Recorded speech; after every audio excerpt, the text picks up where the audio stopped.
സുജാതൻ ഒരു ദല്ലാൽ പാപിയാണ് എന്ന് നമ്മുടെ മുഖ്യമന്ത്രി വിളിച്ചു പറയുകയുണ്ടായി. അത്തരം പാപികളുമായിട്ട് കൂട്ടുകൂടരുത് എന്ന് അദ്ദേഹം സഹപ്രവർത്തകർക്ക് മുന്നറിയിപ്പും കൊടുത്തു. പക്ഷേ ഈ മുഖ്യമന്ത്രി തന്നെ പാപിയായ തൻ്റെ സഹായം തേടിയിട്ടുണ്ടെന്ന് ആ പാപിയായ ദല്ലാൾ ഇന്ന് വിളിച്ചു പറഞ്ഞിരിക്കുന്നു. എന്താണ് ഇതിനെപ്പറ്റി തോന്നുന്നത്? അതെ, നന്ദകുമാർ, ദല്ലാൾ നന്ദകുമാർ എന്ന മുഖ്യമന്ത്രി പാവി എന്ന് ഉദ്ദേശിച്ചത് ദല്ലാൾ നന്ദകുമാറിനെയാണെന്ന് ഊഹിക്കാം.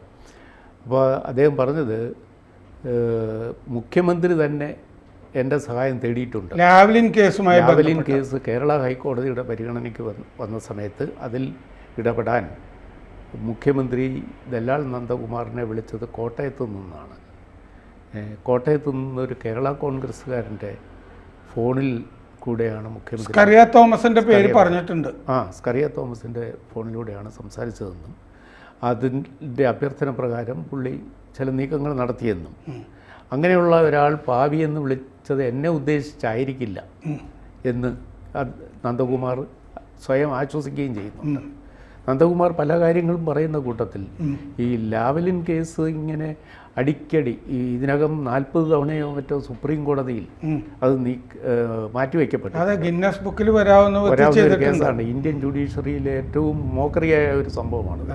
അപ്പോൾ അതിനകത്തെ ലാവ്ലിൻ കേസിൽ പിണറായി വിജയൻ പ്രതിയാണോ അല്ലയോ എന്നുള്ളതല്ല അവിടുത്തെ പ്രശ്നം, അതിൻ്റെ ട്രയൽ ലെവലിലുള്ളതല്ല. അദ്ദേഹത്തെ എക്സോണറേറ്റ് ചെയ്ത തിരുവനന്തപുരം CBI കോടതിയുടെ വിധിക്കെതിരെ CBI തന്നെ കൊടുത്ത അപ്പീൽ അപേക്ഷയാണത്. അതിൽ ഉള്ള ഏക പ്രയർ ഇദ്ദേഹത്തെ ട്രയൽ ചെയ്യണോ വേണ്ടയോ എന്നുള്ളത്. അതെ. അപ്പോൾ ട്രയൽ ചെയ്യണോ വേണ്ടയോ എന്ന് തീരുമാനിക്കുവാൻ ഇത്രയും കാലം 28 വർഷമായി. അതെ, ഈ കേസ് ഉത്ഭവിച്ചിട്ട് 28 വർഷമായി.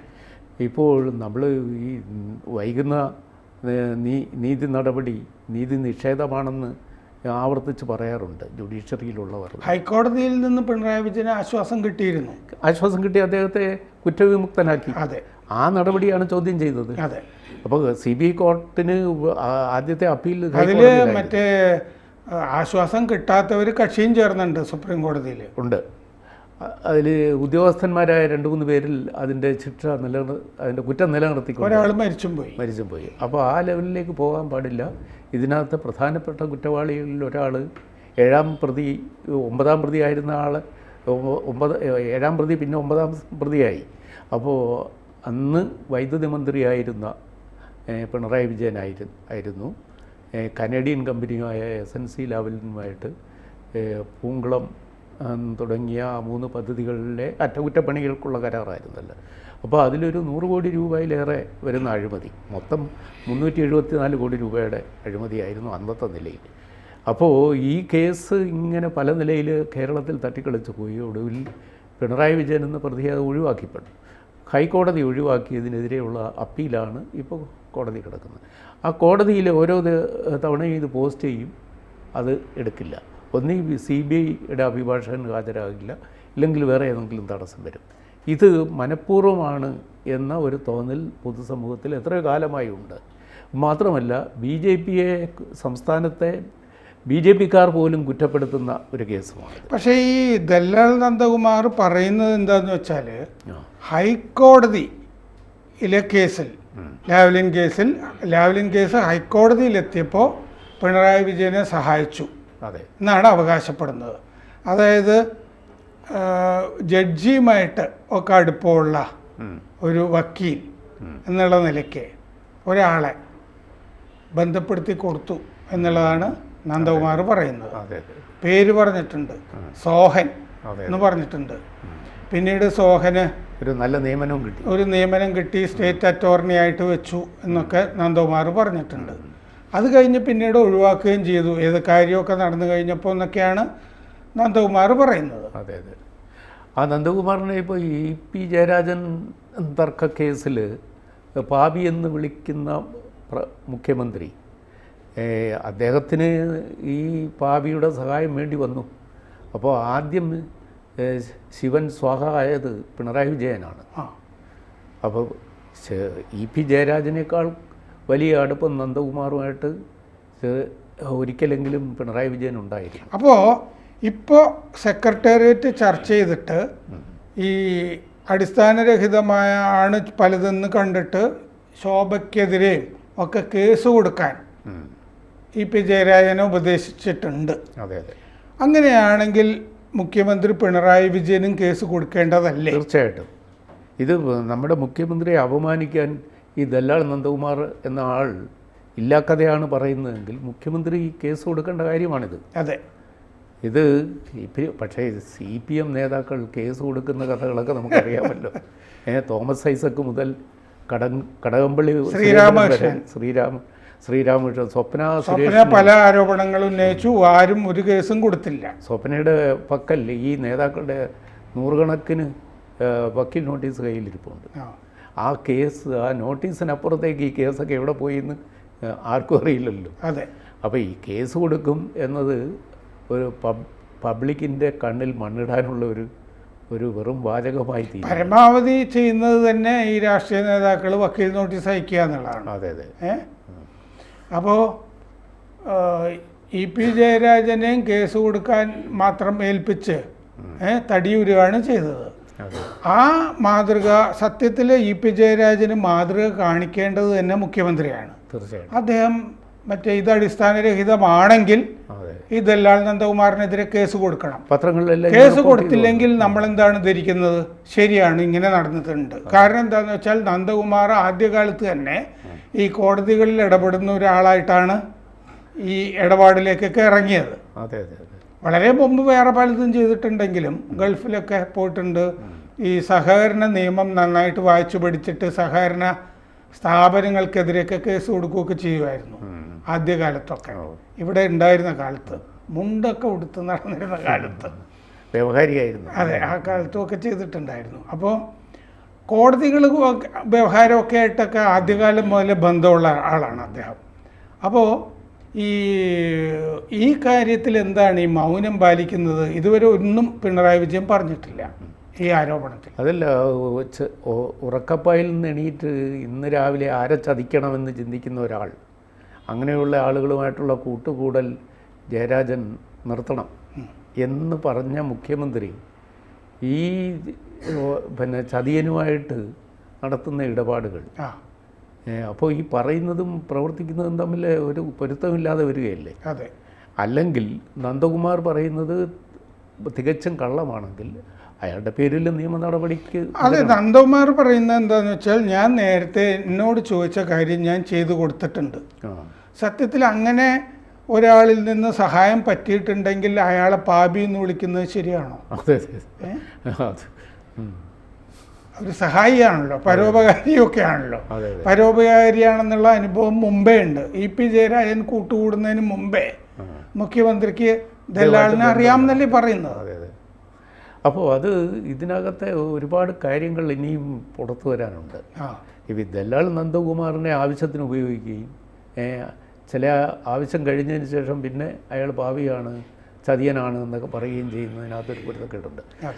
അപ്പോൾ ഒന്നീ ദല്ലാൾ, നമുക്കറിയാം ദല്ലാൾ മൂവ് ചെയ്തിട്ടുള്ളത് മുഴുവനും കൂടുതലും CPM നേതാക്കളും ഒത്താണ്. അത് VS മുതൽ തുടരുകയാണ്, എത്രയോ കാലമായിട്ടുണ്ട്. അപ്പോൾ ഇവരുടെ എല്ലാം ഇടനിലക്കാരനും സഹായിയുമായി വർത്തിക്കുന്ന ഒരാൾ, അദ്ദേഹം പറയുന്നത് കള്ളമാണെങ്കിൽ ആ കള്ളത്തെ കൈയോടെ പിടിച്ച് നടപടിക്ക് വിധേയമാക്കണം. അല്ലെങ്കിൽ ഇതിൽ എവിടെയൊക്കെയോ കുറേ കുഴപ്പങ്ങൾ ഉരുണ്ടുകൂടി കിടപ്പുണ്ട്. അത് ഇവിടം കൊണ്ട് അവസാനിക്കുന്നു തോന്നുന്നില്ല. കാരണം എന്താണെന്ന് വെച്ചാൽ നന്ദകുമാർ ഇത് പറഞ്ഞുകൊണ്ടേയിരിക്കുകയാണല്ലോ. അതെ അതെ. നന്ദകുമാരുടെ കയ്യിലും രേഖകളും ഒക്കെ ഉണ്ട്. അദ്ദേഹം ഈ ആര് വിളിച്ചാലും റെക്കോർഡ് ചെയ്ത് സൂക്ഷിക്കുന്ന ആളാണ്.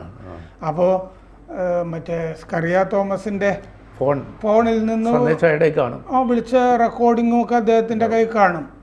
അതുകൊണ്ട് ഈ നോവിച്ചത് മോശമായി എന്നാണ് തോന്നുന്നത്. അതല്ല, ഈ പൊതുവെ CPM ഇങ്ങനെ ഈ കെണികളിലും ഈ കേസുകളിലുമൊക്കെ ഈ പെട്ട് ഈ മലീമസമായി തീർന്നതിൻ്റെയും കൂടി പ്രതികരണമായിരിക്കുമോ ഇത്തവണ ഈ വോട്ട് ശതമാനം കേരളത്തിൽ കുറഞ്ഞത്?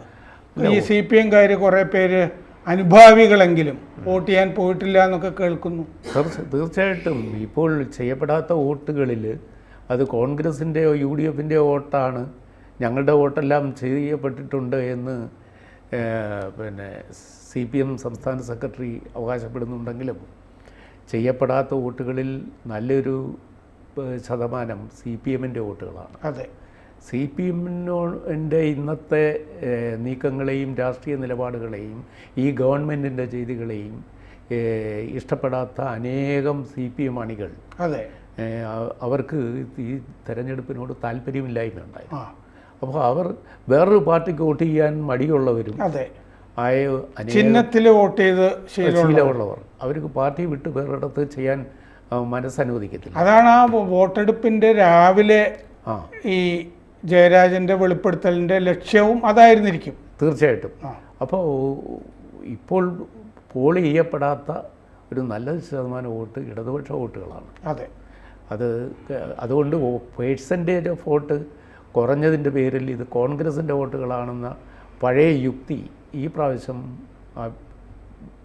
അത് വിലപ്പോകാൻ പോകുന്നു. അല്ല, ആ യുക്തി വിലപ്പോവില്ല എന്നുള്ള അതിൻ്റെ തെളിവാണല്ലോ ഏറ്റവും കൂടുതൽ വോട്ട് വടകരയിൽ വന്നത്. അതെ അതെ അതെ, അവിടെ ഒരു കൺസോൾട്ടേഷൻ ഉണ്ടായിട്ടുണ്ട് എന്നുള്ളത് വ്യക്തമാണ്. കൺസോൾട്ടേഷൻ ഷാഫിക്ക് അനുകൂലമാണെന്നുള്ള കാര്യത്തിലും സംശയമൊന്നുമില്ല. അപ്പോൾ പെർസെൻറ്റേജ് വോട്ട് കുറയാനുള്ള കാരണം എന്താണെന്ന് എല്ലാവരും പലതവണ ചർച്ച ചെയ്ത് കഴിഞ്ഞാണ്. കാലാവസ്ഥയുടെ ഒരു പ്രശ്നമുണ്ട്. പിന്നെ ഈ കാലാവസ്ഥ ഒരു വിഷയമേ അല്ല.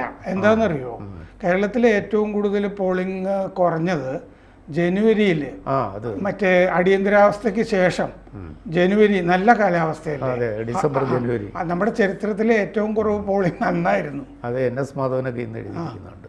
അപ്പം പോളിംഗ് ശതമാനം കുറഞ്ഞതുകൊണ്ട് കോൺഗ്രസിൻ്റെ വോട്ട് മാത്രമല്ല CPMൻ്റെ വോട്ടും ചെയ്യപ്പെടാതെ പോയിട്ടുണ്ട്. അതെ അതെ, പിന്നെ കുറഞ്ഞതിന് വേറെ ഇപ്പോൾ പത്തനംതിട്ടയിൽ ഏറ്റവും കുറച്ച് വോട്ട് വന്നു.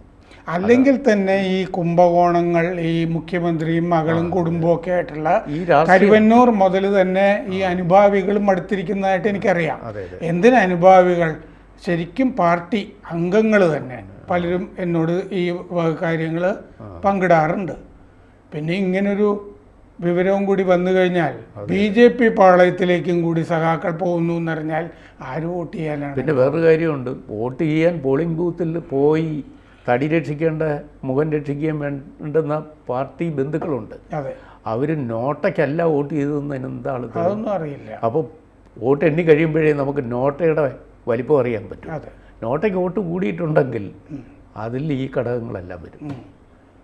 അപ്പോൾ അതിന് പ്രധാനപ്പെട്ടൊരു കാരണം ഈ പാപികളുമായിട്ട് പൊതുവെ ഈ ഉന്നത നേതാക്കൾ നടത്തുന്ന ഈ സഹകരണം അതാണ് എന്ന് വേണം കരുതാൻ. അതെ, പാപി ചെല്ലുന്നിടം പാതാളം. കൂടുതൽ വാർത്തകളും വിശേഷങ്ങളും നിങ്ങളിലേക്ക് എത്താൻ ABC മലയാളം സബ്സ്ക്രൈബ് ചെയ്യുക, ബെൽ ബട്ടണും അമർത്തുക.